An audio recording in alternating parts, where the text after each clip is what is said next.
ঠিক আছে ঠিক আছে ঠিক আছে, আমি তোমাকে বলে দিই, বিয়েটা কোনো ছেলে খেলা নয়।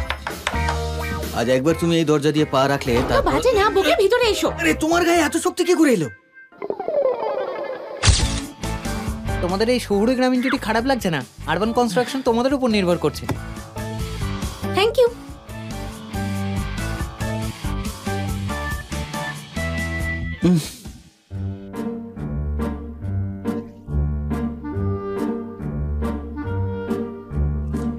হ্যাঁ বাবা, সার্টিফিকেট পেয়ে গেছি। টাকাটা হ্যাঁ, আমি কাল থেকেই জয়েন করব।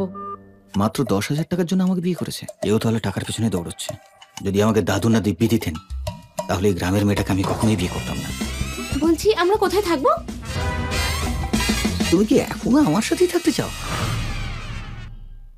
তুমি কি এখনো আমার সাথেই থাকতে চাও? একদম। আমাদের গ্রামে তো বিয়ের পর সবাই একসঙ্গেই থাকে। এ তো একই ঘরে থাকতে চাইছে, কিন্তু আমাকে তো আমার পরিচয় গোপন রাখতে হবে। একটু অপেক্ষা করো।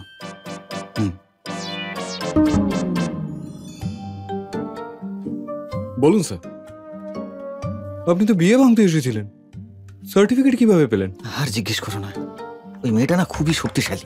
আমি তোকে সরাতেই পাচ্ছিলাম না। যাও একটা ঘর খুঁজে আনো, যত ছোট হবে তত ভালো। যত ছোট হবে? ভাঙাচোরা হলেও চলবে, যাও তাড়াতাড়ি যাও। আরে যাও যাও যাও। হ্যাঁ হ্যাঁ, আমার বিশ্বাসই হচ্ছে না, এমন একটা ভাঙাচোরা বাড়িতে নিয়ে যাব, দেখি কি করে সহ্য করে। তাহলে আমরা কোথায় থাকবো? এবার যাওয়া যাক। হ্যাঁ, আমার গাড়িতে চলো। বাহ, এটা তোমার গাড়ি? ওটা তো বেন। না না, ওটা নয়।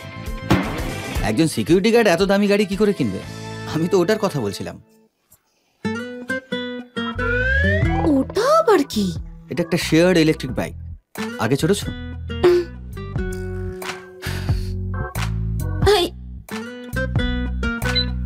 চেষ্টা করো।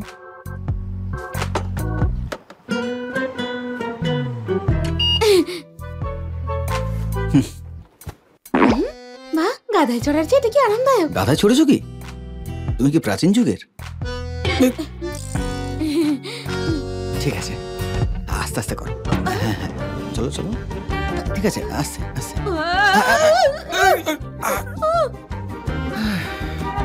আরে আস্তে চালাও।